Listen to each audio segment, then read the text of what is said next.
And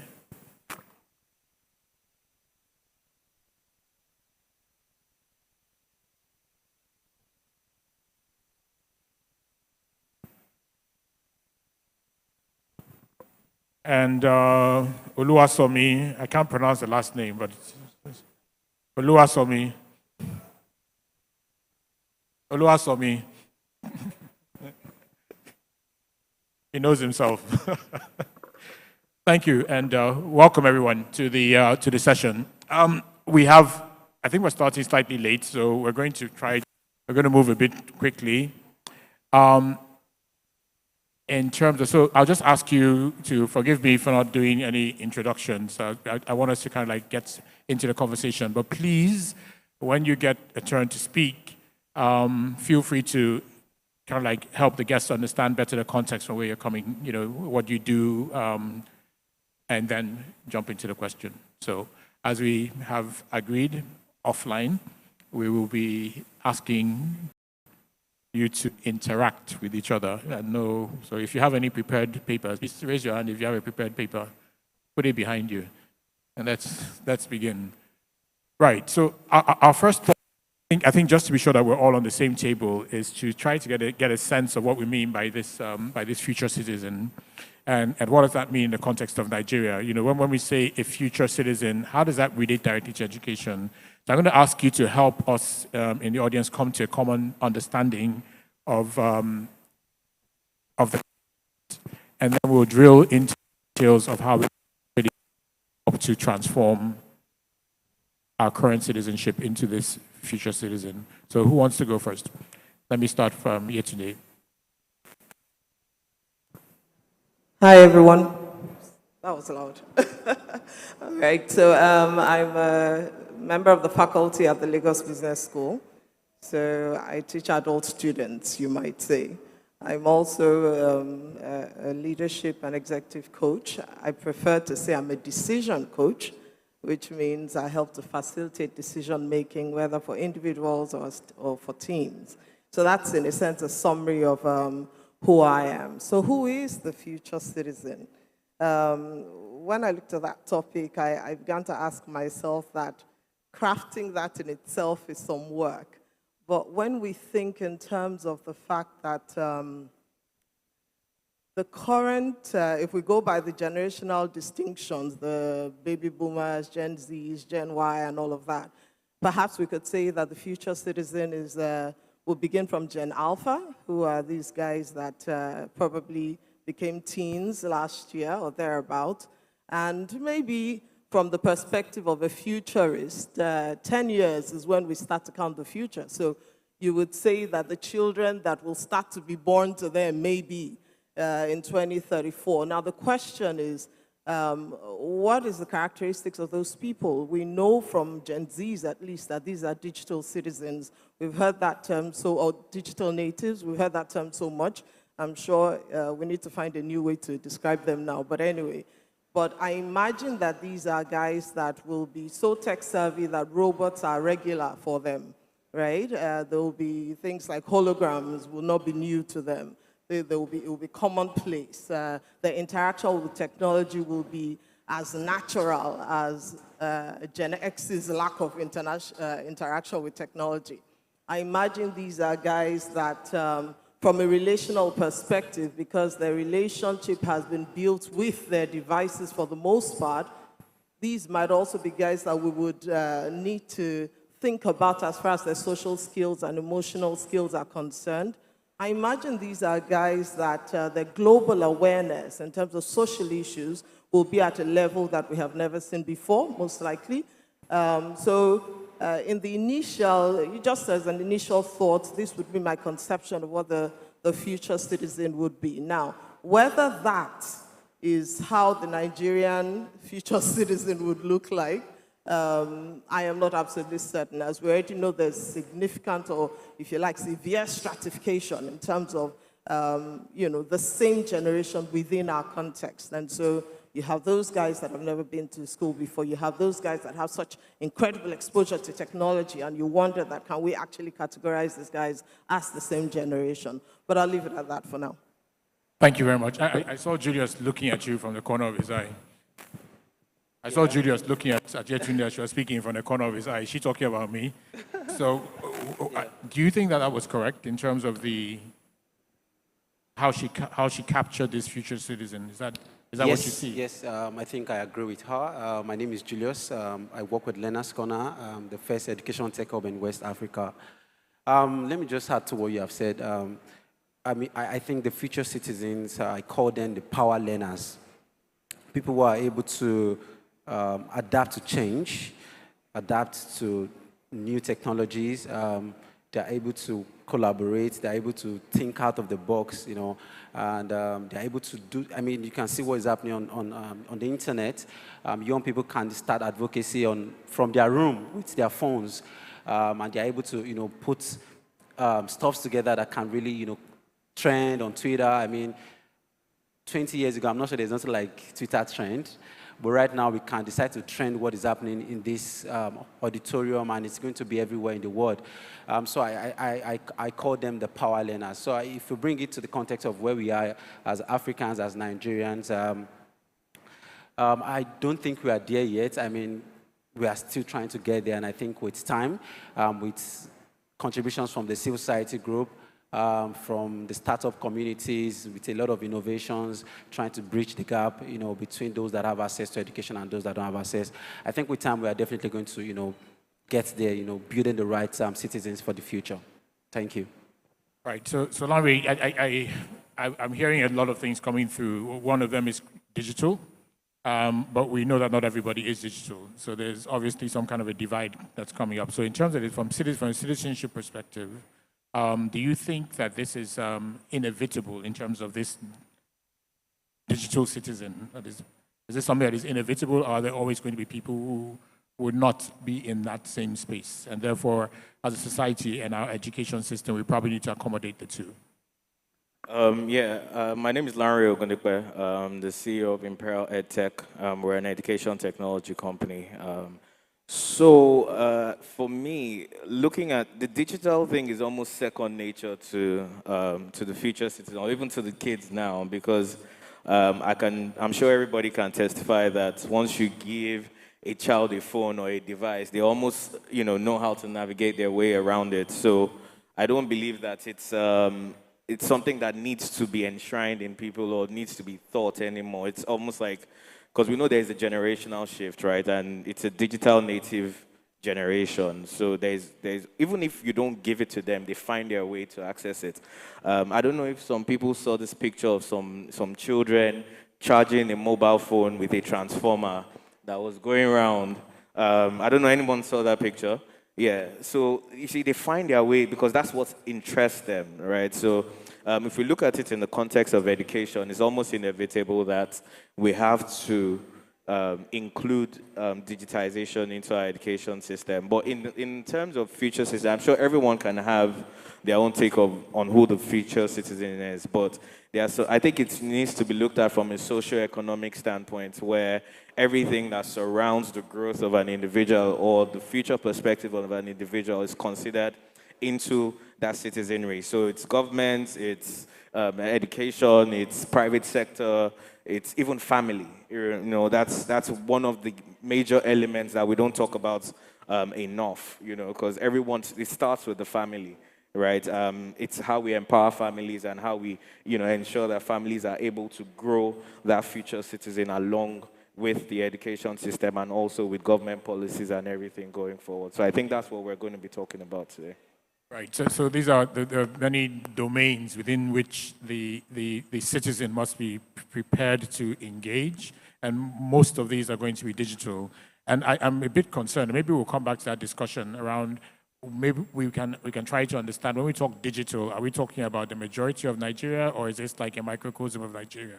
Are we talking about rural Nigeria or urban Nigeria? Because when we sit in Lagos in these nice places and we have these conversations here, it's very far removed from some of the current reality. But I guess we'll come back to that. I want Sami to kind of like help us maybe provide. Do you have a perspective coming from where you're coming from, and we've Christianed you already. We've given you a Nigerian name, Oluwasomi. But just from your point, looking at Nigeria, what do you actually see relative to what it is that the society and the economies that you're coming from?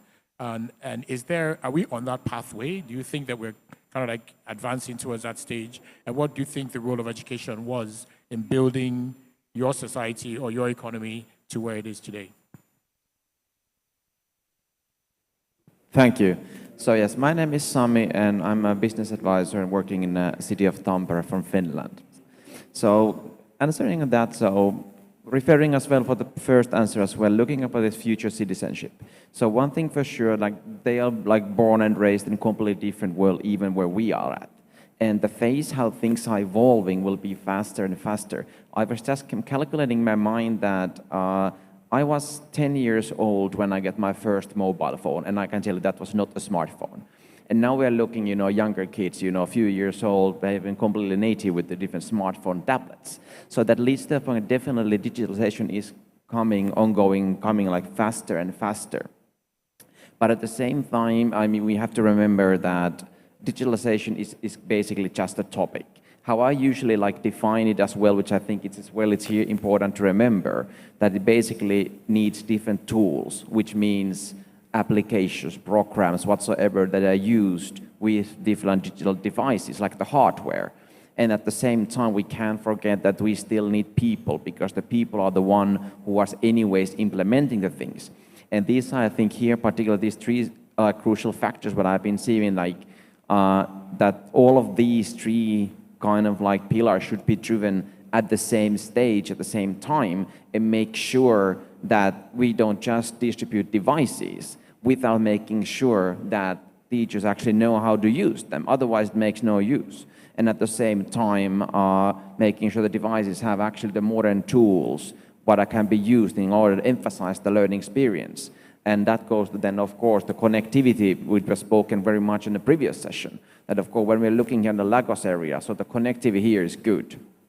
But of course, I haven't been outside of the Lagos, to be honest, so I have no personal experience to say. But in my understanding, of course, the connectivity is much more challenging. And that is as well why this hardware comes to crucial things, how you make sure that if you want to scale up digitally about the numbers, so we make the connectivity is there. So all these things like connectivity, like tools, hardware, and people have to be built online. And I think that's what I think. Fantastic. So there is a roadmap. There ought to be a roadmap. There ought to be some kind of a maturity model that takes you from no connectivity, no digital, but eventually leads you to full digital. And that's the aspiration that we need to have as a nation. I can hear that coming through in some of the comments that are there. But there are gaps. It's hard to be talking digital, and at the same time, we're talking growing number of out-of-school children. And so I'm just kind of not... I really want to hear your perspectives on the panel around this phenomenon of out-of-school children. Should any child really be out of school? And why is Nigeria's number growing at such I would say an alarming rate, because it's such a huge component of the global out-of-school number. So I don't know, Julius, do you want to speak into this, or Yetunde?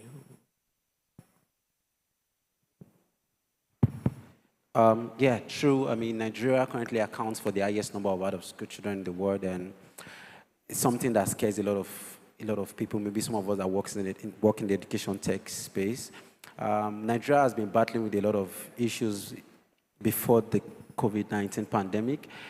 Issue of inconsistent government policies in education, lack of funding for education, corruption, and all of that. And now the pandemic started in 2020, and it took us back again. Students lack access to devices, internet, and all of that. So, that's been the concern. And I think moving forward, I think government also needs to start thinking of investing in community infrastructures, like youth centers, youth hubs, where students can, those who are out of school can easily move into some of these centers. So when we say out of school, just so we're on the same page, what we really mean, out of school is what? They're not physically in the classroom, they're not enrolled. Or what's the challenge? Because I've been to Bielsa and seen children who are out of school, but they're under a palm tree and they're in school, right?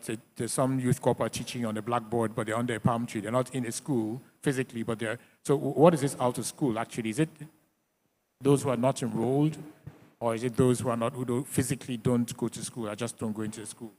Yes, so if you look at the analysis of UNESCO, I mean, they categorize them as those who have maybe dropped out, maybe in the process of, maybe they have started going to school, or they are not in a place where they can access schools. There's no school in their community. And also, we can also look at it this way. Some are in school, but they don't have access to quality education. You can be in school and one teacher is taking 7 subjects. And I mean, you can't compare yourself to somebody who is going to a normal school. So I mean, in different categories, we can look at those out of school children in those different categories. So as I was saying earlier, I mean, I was talking about what I think government needs to start doing to support. Yeah, we're going to get to the solution. All right. So I just want to be, so first of all, if there's a problem, it's growing. Larry, what are your thoughts? Why is this number growing? Oh, Yetunde, who wants to speak into that? I think going back to where he started, which is that we had issues before in terms of funding and government policy. What we would find also in the last couple of years is that the issue of insecurity has significantly affected the growth. And if I may speak to the question of what exactly do we mean by out of school, technically, the definition is supposed to be children between the ages of 5 and 14 or thereabout, right, that don't have access to formal education. But then again, really the ones that are in school, in the buildings, what is the quality of the education that they do have? So I think that it is important that we begin to expand that definition, because I think we're really fooling ourselves if we stick with that 10 million to 20 million that is being bandied around.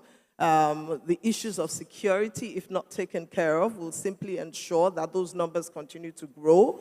The issues of cultural and religious orientation as far as education is concerned is another crucial one. Then there is poverty. Yeah, and I recall I think it was during the COVID year, I did a program for teachers of secondary school in a particular state, public secondary schools.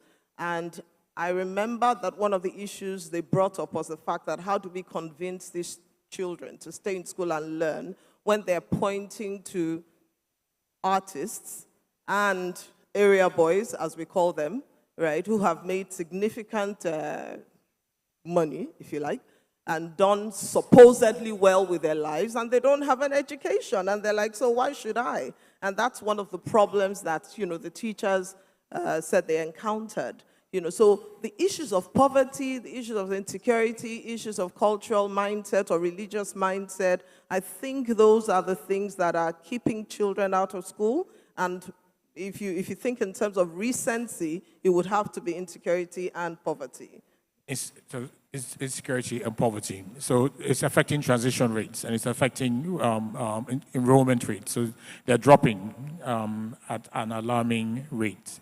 And stemming that, I think, is where we now come back into a solution space. I know that I am unabashedly an advocate of technology and borderless classrooms.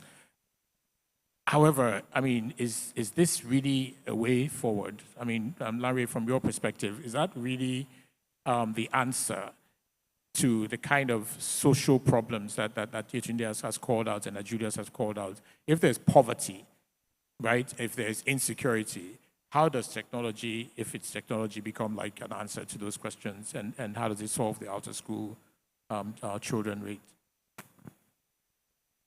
Or does it at all? If it doesn't, All right. So for me, I think, first of all, technology just leapfrogs the process and makes it more accessible, makes education more accessible. But if we can, first of all, we allow other people define our problems for us, right? This out of school numbers is numbers that people come and tell us here, right? So I think if we're going to start to solve the problems locally, I can't overemphasize family, the role that family plays, and I think it requires a reorientation, right? We look at education as structured. always, right? And I'm a big advocate of unstructured education, where learning, let's call them learners as opposed to students, where learning happens, learning can happen anywhere. Learning can happen in a classroom, learning can happen in a bus, learning can happen anywhere. So how do we take education everywhere? How do we bring parents into this forefront of education and in their local communities, let parents be the ones to first of all charge this? Because if, okay, let's say for example, we're doing a project in Ekpe, Badagry, a few of these riverine areas. And one of the things that one of the parents told us when we were doing the data collection was that if my child is going to school, who is going to help me sell fish, right? But there's also the possibility of that child to be able to learn while she's selling fish, right? So I think this idea of, you know, the four walls of the school and how can that student learn? It doesn't have to be only with technology. There are ways that we can always take education to people in different ways, in their local languages, by reorientating people, by, you know, not putting barriers to learning. Barriers to education include money, like you said, poverty. Now, if the education is available or the learning or the knowledge is available everywhere, it's now for us to reorientate people and say, see, if you cannot afford to take your child to school, these are some of the things that you can do with your child at home and they can still learn. Because these people, like you said, they look at the area boys and they look at, everyone is, I mean, to a very large extent, people, you know, are selfish to a very large extent and everyone looks out for themselves and looks, so for a parent to, I mean, we see children begging on the road, they are sent by their parents, they are not just there, right? And it's a survival thing, right? And not everybody sees education as a way out. The way we say, you know, if you go to school, not everyone sees that, right? So I think it's time to redefine education and turn education to our own, you know, context locally. Yeah. Fantastic. And just, can you say a little bit more about what you mean by these numbers are given to us? I mean, do we have our own numbers that prove otherwise? No, but it's because we don't do a lot of research internally, right? And we don't, because most of these numbers that come in, not everybody goes to the new. I mean, the only time Nigeria rounds up to all the local governments and everything is during elections or during census. That's where we get to everybody. So there's one thing that we know, we can't get to everybody. So that's a little bit of government's role to say, how do we get to everybody? We identify every home. Okay, who is the parent in the home? Who is the leader in the home? And all of those people that are considered leaders in the home, what kind of knowledge are we passing to them to pass down? Because the same kind of attention we're giving to teachers is the same kind, or that we should be giving to teachers, I believe is the same kind of attention we should start taking to the homes. Right. Yeah. And I'll come back to, so Sami, there's a interesting, I would say, comparison. I mean, I was fortunate to go to Javaskaya, spend some time, about 10 days in there and other surrounding areas, right, in Finland. And one of the schools that we went into was what we all found very interesting was the role of the parent as opposed to the role of the child in the class. The teachers were interacting and doing the assessment with the child and not with the parent. And they kind of like explained to us that the child is the one who knows whether he or she is ready to move on to the next level. And generally they leave that decision to the child and not to the parent. I mean, I know most of you here would be in absolute shock that, I mean, I can see one gentleman there who probably had a fight with his dad. But you know, this idea that the children are actually empowered to make decisions around their own learning journey, it's completely at odds with our environment, and it's also something that points to what he's saying. Larry's position regarding the family as the partner in the child's education process, it's somewhat undermined by the reality that after 40 years of a dysfunctional education system, those parents of these children who are digital natives are themselves not well educated. And in some places, in some parts of Nigeria, as high as 77% of the parents of the children in basic education don't even have first school leaving certificate. They haven't done even primary 6. So my question to you, I know it's a little bit complicated, is How did you architect this journey that took everyone along and arrived at this 99.99? This is a number that we're given, 99.99% enrollment. And I mean, what are there lessons that we can pick from Finland? Could you share some of that with us? Well, obviously, it is a long road, so the change doesn't happen in a day. And I mean, for example, in the schools, I think it's a matter of finding creative ways to do things. And the parents are obviously playing an important part, but they are not the thriving force. For example, I mean, in Finland, I think it was somewhere in the end of 90s when they actually made possible that the kids can choose themselves which school they go. So it's not like told them you have to go in this particular school. So they actually have a power to decide a little bit themselves as well. And the parents are there to support. They are communicating with the teachers. There's actually kind of like a national system which allows teachers and parents to communicate, do like kind of like digital messages. And so they keep each other updated what's happening. But it is like you said, anyways, the learner is the kid. They know, like he or she knows him, like self, what is the time, what they are learning, how they are learning, how fast they are learning, and also which ways they are learning, which is one crucial thing as well, because you can't pour the knowledge in the same way on everybody. So each have a little bit own way. Somebody likes to do more creative ways. Somebody wants to listen. Somebody wants to actually draw something and learn in different ways. And these are something that why the kids need to give them the space that they can learn on their own way. And you are not judged based on the way you learn, but you are actually evaluated based on the results that you are driven. And this is well then comes the teacher role as well. So teachers not there to tell that today you have to learn to count this. They give you a task, maybe you work together with other students. At the end of the game, you show the teachers that, okay, this is now what we have learned to do. You demonstrate it. And by that, the learning phase is basically on each one of the own stage. And following, of course, like the national curriculums, which is guided at the end of the game. But somebody learns faster, somebody slower. So these are kind of like important collaboration between parents, teacher, the sharing the knowledge, but give enough space for children to learn on their own way. And that creates an empowered citizenry because they're knowledgeable, but they're also taking agency in their own development. And I find that, I think this is a point that we probably need to spend a little bit of time on just to understand.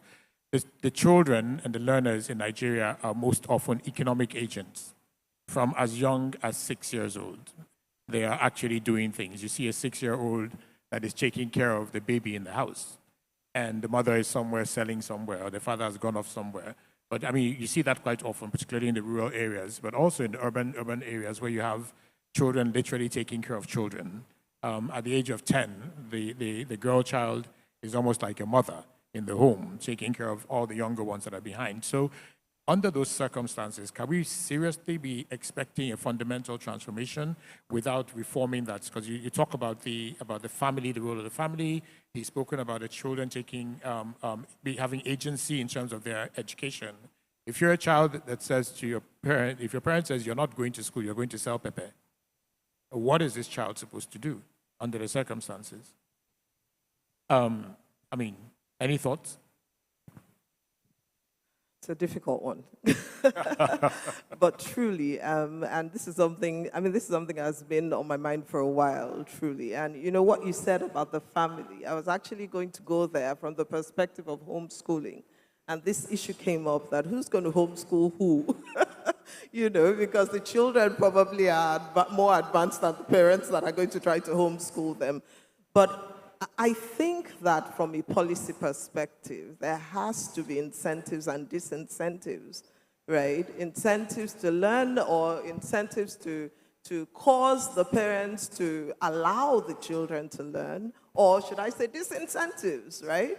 That will ensure that they do not prevent the children from learning. I think it'll be a hard sell to go to a home where part of what the child brings in is why they're, you know, it's a basis for their sustenance, to say that, no, don't let that child go out. They have to be allowed to see creative ways to manage their situation of poverty in order for them to actually see that this is something they should do. They also need to, I don't know why I'm saying they, we also need to be able to find a way to create a future, right? And you know, in contexts like ours, the definition of future is like tomorrow, unfortunately.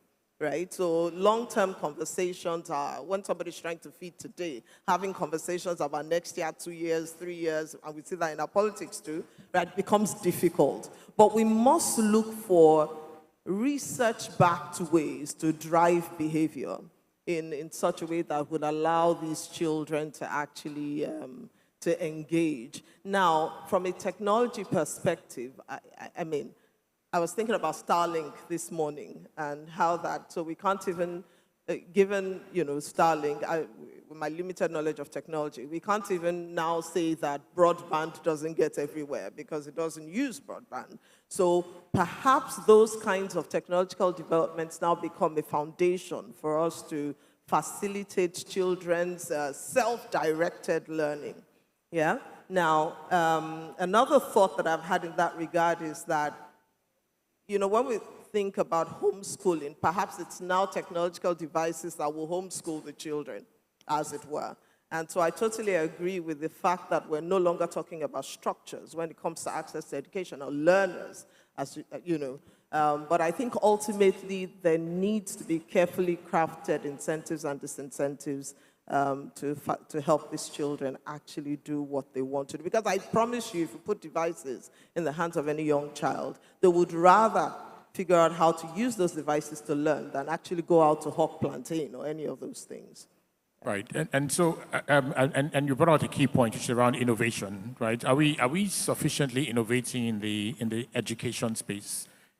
Technology and non-technology ways. Are we seeing sufficient innovation? People thinking about our local situation and thinking about what can work and what cannot work. So, for like Lanre was saying, a child who has to work for the family, is there a way that that child can also be educated, or some form? I mean, what are your thoughts on the panel? Anyone? Okay, so I think in terms of digital infrastructure, so it's back to an infrastructure problem, right? Sami and I were having a conversation yesterday, and we're talking about looking at telcos, because there are two ways we'll take it. We'll take it from government and the private sector. Government's role is to ensure that they drive policies that can make sure that, you know, education gets to every home. But now, that girl selling pepper has a tablet or a phone in her ears, and every time that a customer comes, she drops it and she attends to the customer and she's back on her device. Now, what is the barrier to entry for that girl that we're talking about? Now, the pepper that is selling is a revenue. They are making money in the family. How can we ensure that, okay, maybe, so in order to pay attention to that last mile, that last person, so the barrier to entry, like you were saying in your session, $100. I mean, I'm sure you know that, you know about what we do, right? So just in context of our own work, we build devices, right? We're a local manufacturer of hardware. We supply hardware to government. Now we're saying that outside of government and Ministry of Education and all of these people, how do we get hardware to the hands of everyone?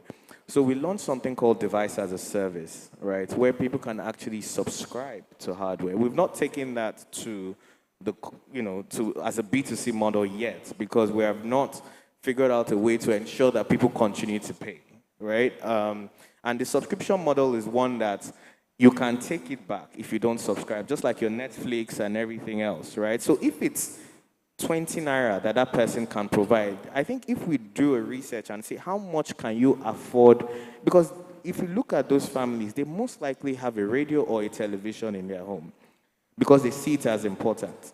How important is a digital device? They definitely do. That's where they learn all the music and they learn You all understand? the dancing. So, but they don't learn education. Yeah. But they learn the lyrics of all the songs, right? Exactly. And they know how to dance. Exactly. But they don't study musical studies. So they hear the songs, they know the songs and all of that. So we're looking at different models. We're looking at of like white channels, the UHF channels, because we know that there are more TVs than laptops and smartphones. Because And on those TV sets, they have white channels where there's no signal, even if it's one channel, one-way communication, right? You can actually send content to TVs using the UHF, free UHF channels, right? So these are things that can happen. Like you were talking about Starlink. I mean, it's a satellite. Nigeria has a satellite in space as well, right? We have two. We have two satellites. One of them is out of fuel. So I mean, we're not going to pressure Nigeria right now because Nigeria is facing a policy problem first. But how do we think about other ways that we can, because it is digital, because digital is in nature already. So hold the thought, and I'll come to Julius. But before I come there, let's talk a little bit about this. Devices and infrastructure is something that seems very obvious, right? What about the content? As we just pointed out, nobody needs to beg a 10-year-old to learn how to do, I don't know what the latest dance is called. Is it Buga? I mean, they didn't go to school, traditional school, to learn the song and to learn the dance.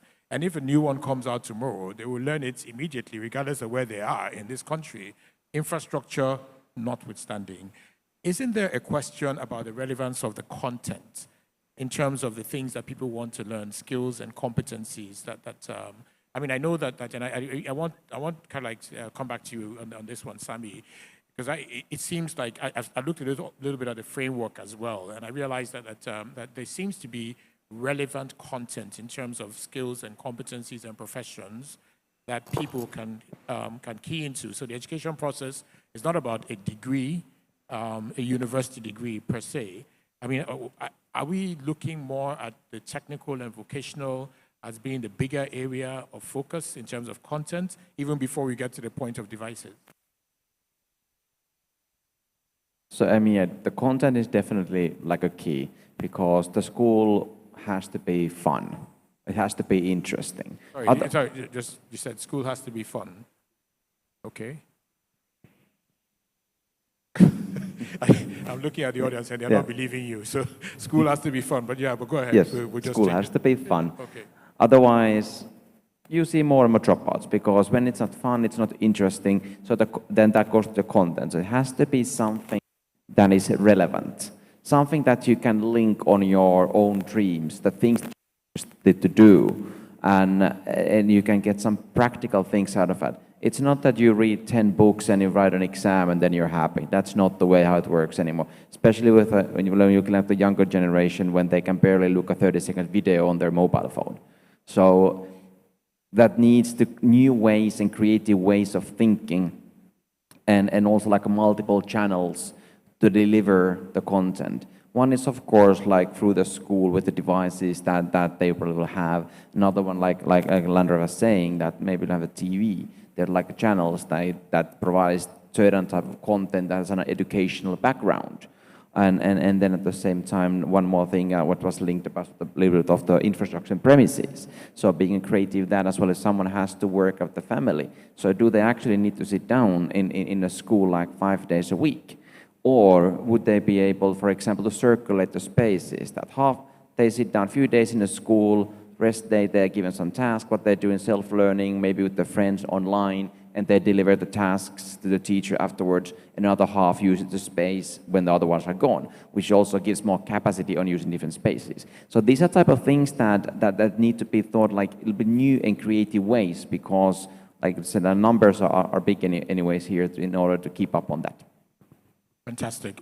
I mean, I don't want you guys to forget this point you just made, that school has to be fun, right? And I think if school is fun, children would fight the parents who say don't go to school. They would find a way to, to get themselves in the learning environment. Yes, please. So I think coupled with school being fun, right, it's also, this whole debate about competency and outcome-based education where, in Finland, we're wondering, like, these kids are just playing in school. When we went to one of the schools, they were doing more of playing than actually, actual classwork. And even in class, so the idea of Montessori, for example, is people being able to learn in groups, right? Pairing the smartest kids with the ones that are not too good in a classroom.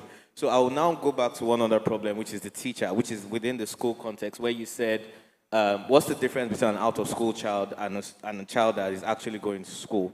So if you experience school, and in that experience, number one, you are able to learn, you have fun time to play, right? It's a place that you would always want to go. There will be a lot of pushback when a parent says a child should not go to school. That child would be furious, right? So now, let's now go to the second part, which is how we base our children's knowledge. Oh, my child must come first in class, right? And it's because the schools are also giving results. Why? Why are you giving a 3-year-old child a result? Why are you giving a 5-year-old child? The main thing is learning, making sure that that person is competent. He can tell you what he has been able to gather, the knowledge he's been able to gather, as opposed to some kind of score or outcome, right? And even up onto high school level, they are even trying to remove this whole idea of results, because that's one of the things that discourages people. A parent will say that a child has come last in his class and will say, this is a dumb child. Go and sell pepper. Your head does not carry a book. And we see that happening, right? And as opposed to where you say, oh, beautiful, how was school today? We played, we did this. I can say 1 to 5. And that is how we score them. So I think that's another mitigation that I think we've seen. So I confess I can feel you on the first. The second, I don't know. But, it's incredible. I remember standing in class in primary school and being stood up in class and told to recite my times table. 1 time, 1, 1 time, 2, 2. And I had to do it every single day because I didn't know my mathematics. I didn't know my times table offhand. But I had the best results in mathematics in the class, but I just didn't know the times table. And so I had to, go through that painful process, and I didn't want to go back to school. And it became pretty much like a disincentive for me to study math, which is why I keep asking people to do the calculations for me. But Julius, everything that's going on now, does it have resonance with you in terms of this issue of content and the relevance of the way that we're driving our education system? If a child wants to go to school, I think most mothers would tell you that the first day they take the child to nursery school, right? The child is kicking and screaming and shouting. The second day, the same thing. By the third day, when mommy wakes up, the child is in his diapers, standing downstairs, carrying his school bag, ready to go, and wondering where is mommy. It's almost like they connect experience and learning experience and love it. But why? When you have parents who are economically disadvantaged or who have challenges in terms of sending their children to school, what then should be the role of, whose responsibility where does responsibility really lie to change this? We've talked about the teacher, we've spoken a bit about the family, but this fundamental, and I want to relate it back to the out-of-school children phenomenon. What is the switch? What is it that we have to do? Because even when the classrooms have been provided and schools have been built, the children don't go. So what's that switch that we have to flick? Yes, so I'm going to also speak briefly about the work we do at Learner's Corner. I think for us, one of those things we are trying to do is to ensure that learning is interesting, is fun in the classroom through the creation of content. So we are using 3D animations to teach biology, 3D animations to teach physics. So, and we're currently engaging with, talking to schools. If your teachers are coming to the classroom to teach for 45 minutes, can they also come with a flash drive? So maybe you teach for 20 minutes and you plug the video. So they're able to watch half of the lecture in video form, in animation form, and then you're able to explain. That can be something that will be interesting, in the classroom to really make the learning more, the learning outcome, to achieve the learning outcome. So this is one thing we have been doing, and we have been talking to a lot of private schools, government. How has that been in terms of results? What are they feeling this? Are they experiencing fundamental change or in terms of interest levels? Is it picking traction? Yeah, it's picking traction in some schools, and some teachers they're seeing us as a threat. Because I've had the opportunity of addressing, visiting more than 100 schools, talking to their teachers, and you see somebody is going to just raise that. So you want to take my job. When we play our videos, I'm supposed to be the one, but we're trying to explain to them that this is not taking your job. It's just come to amplify what you're already doing. And I think that has been a challenge for us. And also the school administrator trying to convince them that this will work. You know, it's taking so much effort, so much talk, meetings. So there's a mind shift that has to happen. Okay, I don't know if the audience if there are any questions from the audience. If you have a question, just raise your hand. Otherwise, I'll just keep hammering away at these guys. So if you have a question, just raise your hand and then we'll bring a mic to you.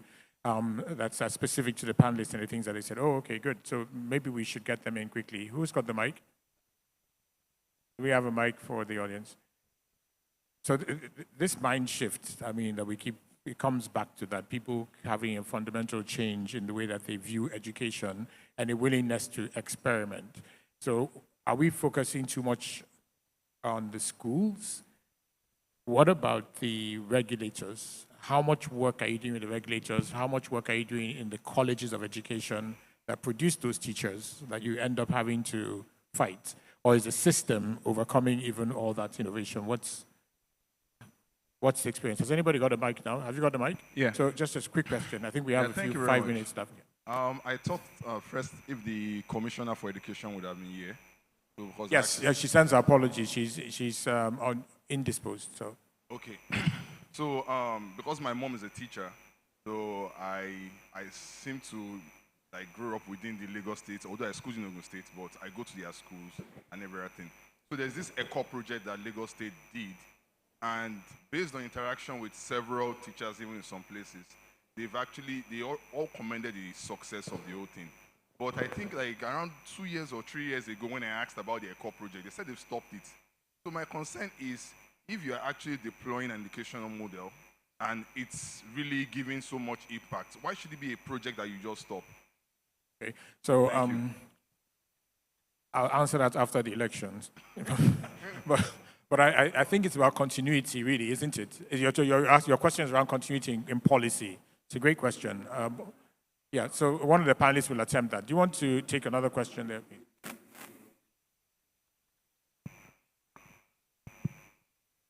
Thank you very much.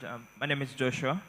So, judging from a bunch of the conversation going around, especially the point that Julius just made now, talking about how you go to schools, you try to convince the school administrators to incorporate a system, a process that would improve the quality of learning.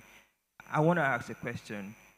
In all of the things we're doing to improve the quality of education, is there a particular aspect that, caters for learning experiences? Because trying to convince someone to incorporate something that will make a process works better without actually showing how this integrates into the whole experience that they are given to the pupils or students or the learners, it's actually more or less like trying to give someone a solution without actually telling the person what the problem is going to fix. So how do you, build the learning experience that you sell to these people in a way that they see the value and the what that comes with the solution you're trying to prefer? And that's a great question. So we have 5 minutes really left, and I'm going to allow these questions be answered in the context of your almost like closing statement. The last question is a great question because it's shocking. It assumes that the people in the system believe that the system is working. If they don't see the problem, then it means that they believe that the system is working and that this is the best that we can be, which would make me go to an embassy with Sami here and go and be looking for a visa to Japan as well. Because if this is what working looks like to the people who are in charge, then there is a major, major, major problem. So, I mean, who wants to take the questions on? So we start from you. Okay, so, and I'm glad that question came up because I'd also been thinking about the tendency for us to not recognize how these issues are more interconnected than we imagine. Yeah, I recall that after several decades, for example, the curriculum for the higher education curriculum was recently reviewed, and it was a question of more programs and more courses and things like that.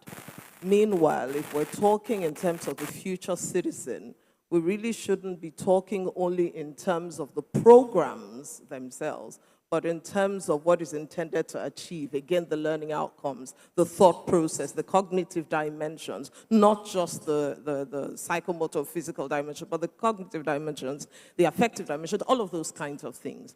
And so that got me thinking that who is reviewing these curricula? Who is sitting down to say, where is the nation going? Where is the world going? And what should we do to prepare for it, right? And so if we do not have that kind of holistic approach to these things that we're talking about, then we will have those, all we would have is these individual attempts to make change happen, which are useful, but may not ultimately achieve the global objective. It will, the issues of motivation to actually take on new things, the issues of thinking we're there and there's nobody better than us and all of those kinds of things will remain until there's a broader approach to these things, because they're trying to protect themselves also. They're trying to protect their relevance. It's that example you gave that the teachers are resisting. They're trying to protect their relevance, right? It's a natural human phenomenon. So if we do not have a global way to look at this thing, then we're probably going to be back here again another year and another year and another year trying to, solve the same problem. As we say, God forbid. God forbid. Julius.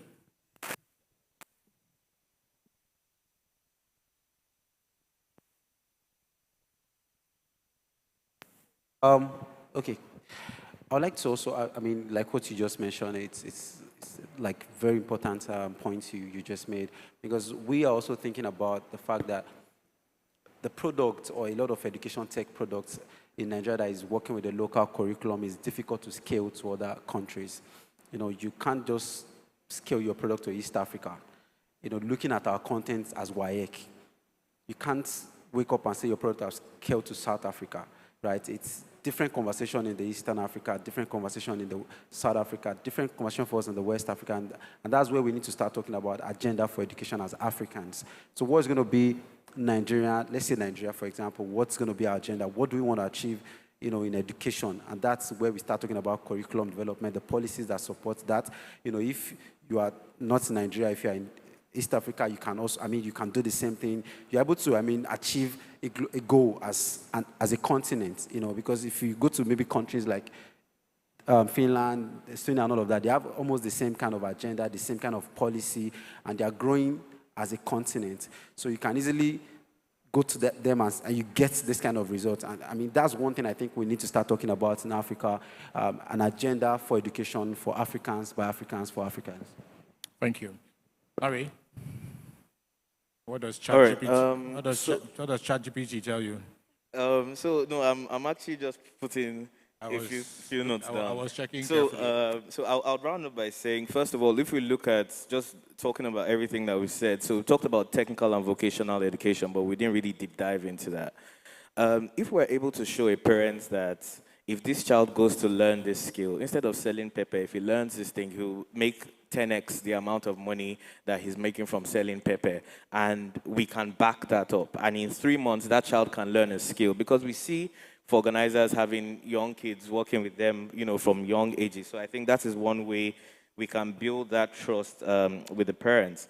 Then the second thing is tech developers and people that are building tech. I don't know if there are any ed tech founders here. They don't do enough research. There is no depth in a lot of education tech founders. There's no depth. I spent 13 years in education before I decided to build a product, because I spent those years learning and understanding the problems and being able to engage. That's number two. And then unstructured learning should be more of the conversation, especially for early years and early learning, at least till the child is about 5, 6. We should focus on unstructured education, the basic things that child should learn, so that by the time he's going into a structured education system, he has formative learning. And that's something we don't talk about enough. We talk about curriculum. And then how do we build for the future? This country is expected to reach 500 million by 2050. So we have 27 years. So if we have failed now, what we're saying about the future citizens, how do we build for the future? That's 300 million kids that are going to be born in the next 27 years. So let's say we have failed. Now, how do we right our wrongs for the next 27 years and build these 300 million Nigerian citizens? Let's leave us alone, right? And take it forward from there. Thank you. Sami, your thoughts? Maybe like the wrap up, like on my thoughts on these comments is that definitely there's a lot of change that needs to be done, and of course it needs disruption. So the thing is happening at the moment, obviously, as we have already seen in all the talks, but some changes needed, and I think it does need some disruption from outside, and also that helps to break the kind of bubbles and the silos. Because as well, quite easily happens that was referred like those who are actually doing the policy, reviewing the curriculums, they are in their own bubble. So need to be able to disrupt them as well from the outside to bring new thoughts. And then, but at the same time, remember that whatever you are here like doing and building, you do it in your own way, because nothing cannot be copied from here to there. It is still your own approach, your own way, how you want to do it, but do it with disruption, like from outside. And there are two things what is crucial on that. It needs a strong leadership and courage to actually do these changes. And secondly, that's when in a systematic way to harvest like a good quality, like a data about learners, performance, dropouts, number of teachers, their feedback, how they feel, a lot of different things, and bring those together, analyze, because then when you understand what is going on, then you can think where you want to go.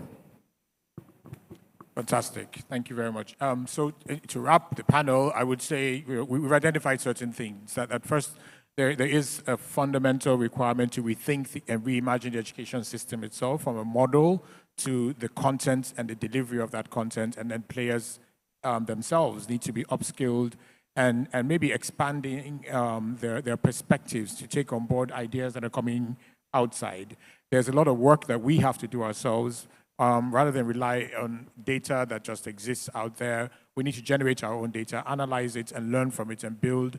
And there must be a lot more experimentation in terms of how we figure out this interface between the digital world that these children are being born into and the analog world that their parents and their leaders are probably still in, so that this analog thing doesn't become an obstacle to the digital.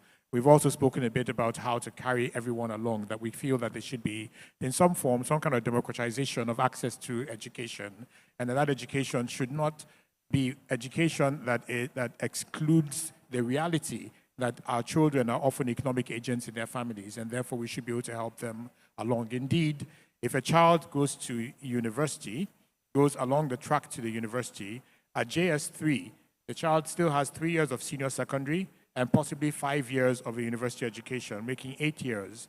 His contemporary or her contemporary who goes into a vocation after JS3 will start earning income 8 years before the other person graduates. Perhaps there's a question that this raises: are we telling the stories right? Have we been able to craft the narrative in such a way that we can convince people to actually make that change, to this mind shift that seems impossible? Maybe we haven't done enough work as a community in terms of being able to explain this in language that they can understand, present concrete examples, the international experience, to be able to arrive at this idea of education for Africa, by Africans, for Africans. And I think that's really what you guys, Future Citizen, is one that will be enabled by what we do today. So I guess we should get going before those 300 million come and take us away. All right, thank you very much for the time. Thank you, everyone.